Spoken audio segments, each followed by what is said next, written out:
So I'm very excited to be sitting down and chatting with you today, Rosa, one of my best friends. Welcome. Thank you. I'm so glad to be here and to have you be the one interviewing me tomorrow. I'm very excited. I'm excited for you on several accounts. For those of you who don't know, we're talking right now with Rosa Carrillo, who is the president of Carrillo and Associates.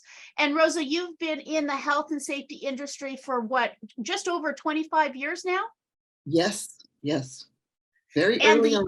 Mhm. Yeah, very early on. You studied under one of the greats, Edgar Schein. So Yes, I that was did. a pleasure to meet him through you and get that knowledge that you bring to your work. And talking about bringing stuff to your work, you're the author of 2 books now, not just one.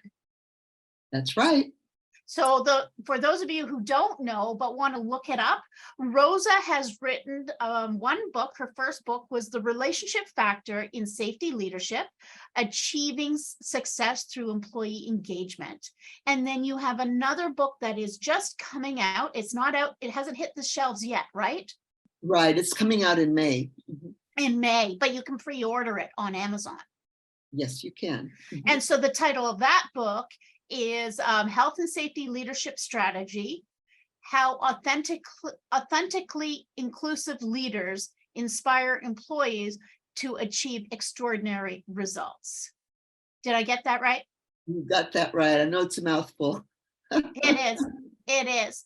Well, I'm very excited that you're going to be participating in the upcoming 1% Safer Live and Direct conference happening this April, actually, from April the 24th to the 28th.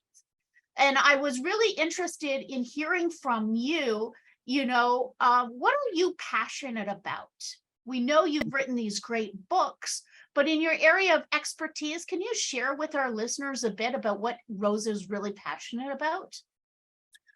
Well, my passion is really about supporting people in becoming the most that they can be, that what they want to accomplish. I started out my career as a kindergarten teacher, and I did love that.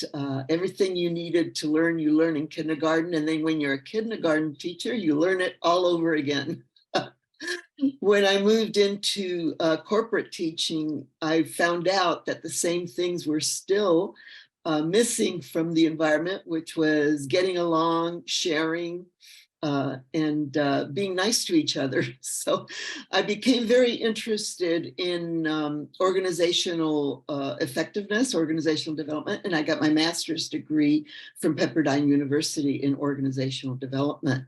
And of course, that's all about helping, I focused on helping organizations develop their leadership capabilities because that's the foundation for employee development. If we don't have the leadership support, then it becomes pretty impossible to do that. So that's my passion, helping people achieve their goals or objectives. I do coaching, I teach all over the world. And after my books, I began to do a lot of keynotes and presentations, which I've really enjoyed, meeting so many different people.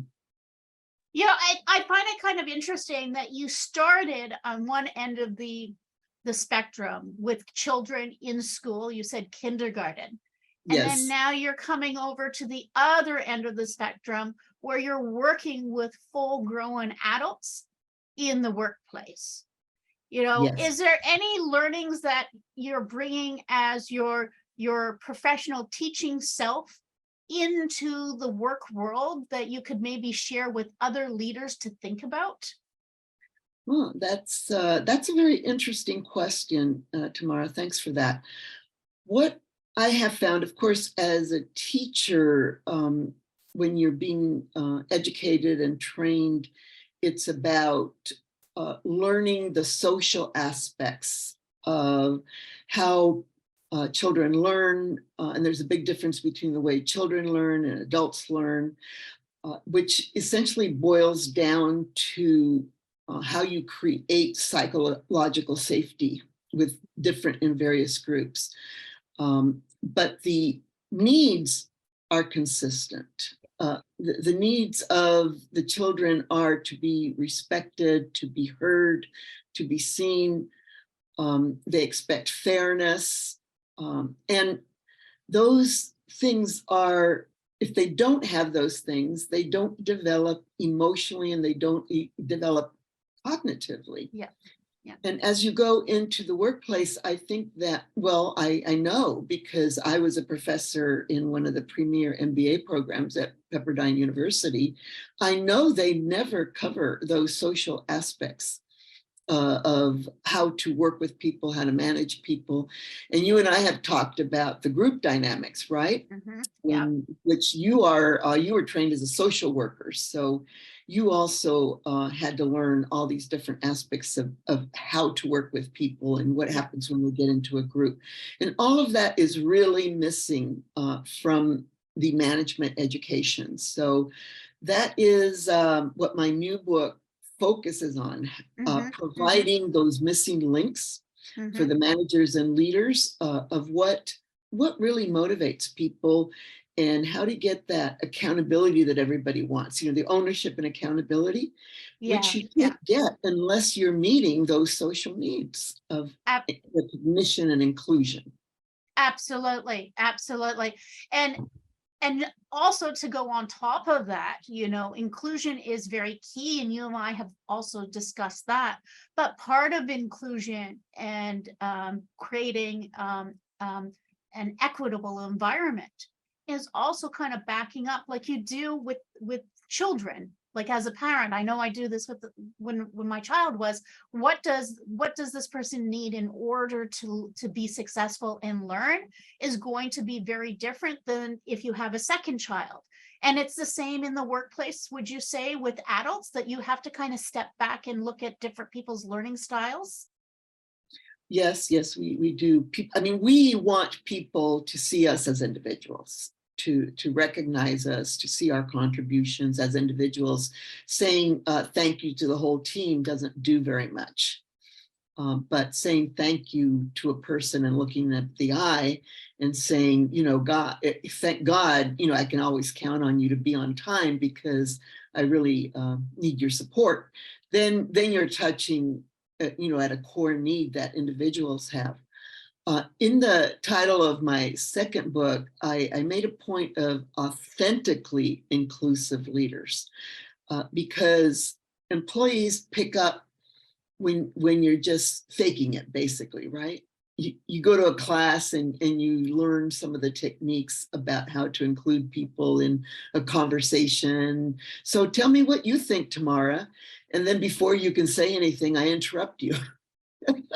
No, absolutely. And I want to get together again so we kind of drill down onto your new book and learn more about what that's about. Now, I know that we only have a few more moments, but before we go, I did want to ask you, because you are speaking at the 1% Safer Live and Direct Conference. As I mentioned before, it's happening between April the 24th and April the 28th.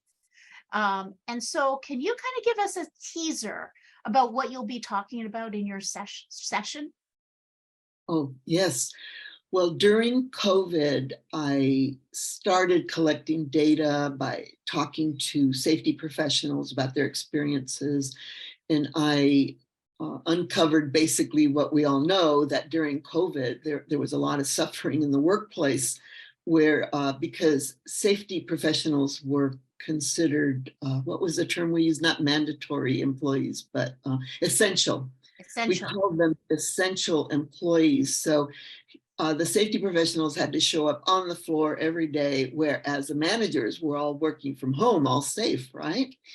And these